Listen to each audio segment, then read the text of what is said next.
நான் வெக்கப்படல, உந்தயவென்னை கைவிடல.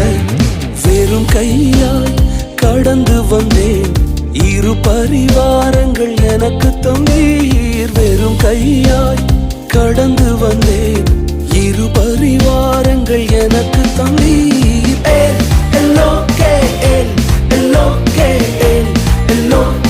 உம்மை துதிப்பேன்.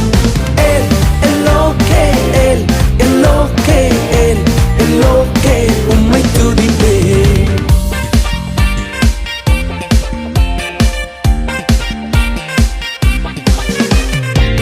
நாங்கள் கைவிடப்பட்ட நேரங்களில் எங்களோடு உடன்படிக்கை செய்து எங்களை உயர்த்தினீரே. காயப்பட்டு நின்றே, கண்ணீரில் சென்றே, கலங்கின எனக்காக இறங்கி வந்தீர். காயப்பட்டு நின்றே,